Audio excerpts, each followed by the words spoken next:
She is romantic. She is inspired. Ladies and gentlemen, it is my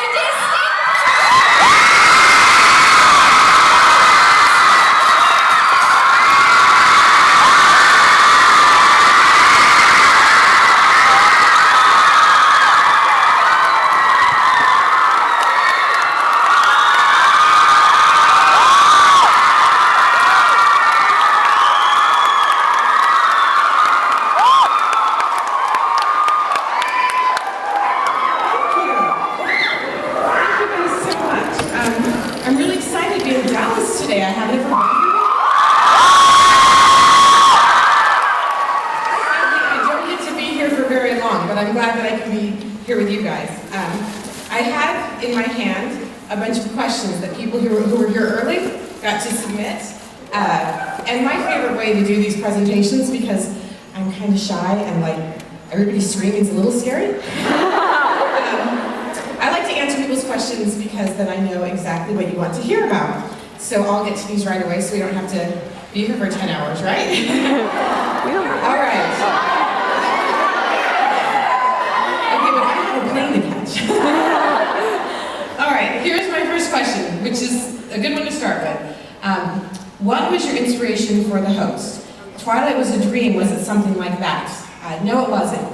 My theory is that you only get one dream that good in your life. And you can choose to forget about it or you can choose to write it down. And I chose to write it down, but with the host, it wasn't the same experience. Once I had unlocked the writer inside and found out that my favorite thing in the whole world, and I didn't discover this until I was 29 years old. I always thought my favorite thing in the whole world was reading a really good book, but it turns out my favorite thing in the whole world is writing a book. Kind of surprised me. But anyway, once I found that out, you can't stop me from writing now, and the host was just an idea that I was sort of, it's a little bit like Twilight. I don't know why I was dreaming about vampires. That's not normal for me. I don't know why I was thinking about aliens. But I was in a car, I was really, really bored, and I was in the middle of this story and I started thinking, where did this come from? But it's kind of cool. I like this idea of two people fighting over the same guy and they're in the same body. Wow. I like the complicated relationship, so that was good. Also, my roots are kind of in sci-fi and fantasy. That's what I grew up with. My dad used to read Terry Brooks and David Eddings and Orson Scott Card to us at night. My favorite. So that's what I grew up with. So I think it was really natural that my next step would be science fiction. Although from here out, who knows? All right, this question is, on your website you say that you're anti-human. What exactly does that mean? I have had people accuse me of being anti-feminist. I don't know that they'll do that with the host. I really can't imagine that. But, and I always tell people, if I had written Twilight differently, if Bella had been the vampire and Edward had been the human, it would have been exactly the same story. It wasn't about, you know, a strong man and a weak woman. It was about someone with superpowers and someone who doesn't have them, which I found really fascinating to write about. In the host, if Melanie Wander had been the human and Jared, whoever, had been the alien, I think it would have been the same story again. I'm an equal opportunity oppressor. And humans are weak compared to a lot of the characters we make up. So that's what I mean by anti-human. And also, I tend to write from other perspectives. For example, in the host, without even thinking about it, I started writing from the alien's perspective. I'm not really sure why, but humans are there, you know, I've been there, done that. Everything else is a little more exciting. Okay. Was it hard to go from Twilight to the host? Did you have to catch yourself from using Edward and Bella's names? That's a good question. Actually, no. When I work on a story and get very involved in that world, it does take a little bit to switch gears, because when I'm working on the Twilight series, those are the voices in my head. And so when I would get back to the host after doing some editing, I would read through everything I'd written, I'd go through all the outlines. It takes about 2 days to shift over to where I have the right set of voices in my head, which is crazy, I know. So it does take a little bit of work, but when I'm in the story, I mean, they have such distinct voices. I could never confuse Wander's voice with Bella's voice because they're very different people. So that's not really a problem when you're writing. All right, are any of the characters in the host based on people in your life? I usually do not have write about people I know. You know, it doesn't occur to me usually because the people in my head are pretty exciting. I don't usually have to look outside for examples, but the one character who did kind of sneak in, Doc ended up taking on a lot of my younger brother's personality, and he actually is studying right now to be an eye doctor, so it worked out fairly appropriately. So when you read Doc, think of Seth the Webmaster. What was the difference in writing for adults compared to writing for teens? For me, there is no difference. During that nice little introduction, she was saying that I say a good book is a good book, and I absolutely believe that. When I write a story, the last thing on my mind is, what's my demographic? Who's going to buy this book? You know, who should I be trying to sell to? You know, I really couldn't care less when I'm in the writing process. I want to write a story that I'm happy with, and I try and tell other people who want to write that that's what you should be worrying about. Later, you can worry about if there's something that needs to be fixed or if there's something that would make it more appropriate for one audience or the other, but while you're writing the story, please ignore that, because that's not what it's about. Write a story that you love, and then you'll stay motivated. If you're trying to please someone else, first of all, you can't please everybody all the time.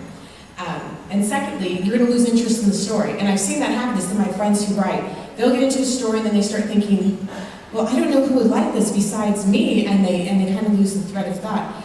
Just worry about you. That's all that matters when you're writing. All right. In both the Host and the Twilight Saga, you explore the value of the soul. Why? Another good one. I have always been a really religious person. So to me, the question of why we're here and what's coming next and where we got started is a really important question in life. And a character does not feel like a real person to me if he or she doesn't worry about that just a little bit. Of course, in the Host, I had characters who are from different planets and have wildly different belief systems, and so that seemed interesting to me to explore. Especially the idea, if the world has been destroyed or at least taken over, what does that mean for people of faith? Is there anything left to believe in? So that was those are questions that I think make a character more rounded, and I like to write about characters that feel real. All right, here is a Twilight question. Why did you choose such an ordinary girl to be in the middle of this crazy fantasy-based love triangle? I like that question because I didn't think about what I was doing, but it was something that I think is really important to the success of the Twilight series, to how much I care about it. Everyone here in this room right now, I am willing to bet, is human. I'm also guessing that most of you are not princesses raised in disguise, and that probably many of you do not have superpowers, and that if any of you were jumped in a dark alley, you would not suddenly know Kung Fu. Unless you studied it, and then that's cool. A lot of books are this fantasy where you get to step into the chosen one's shoes. You are that special one that everyone's been waiting for. You have the magic powers if you can learn to unlock them. And that's a really cool fantasy, and I love reading books like that. But in the back of my mind, I always know that's not going to be me, because I don't have magic powers, and I'm not a princess in disguise.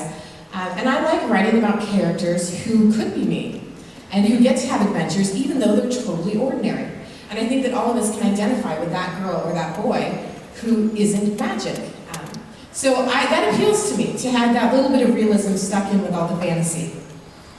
All right, here's one. If you had an 11-year-old daughter, would you allow her to read Twilight? I actually have read Twilight to all my kids.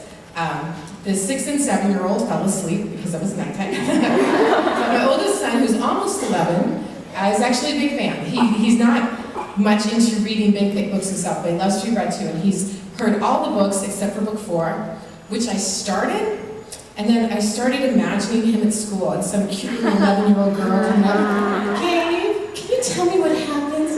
And he would totally sell me out. I knew he would.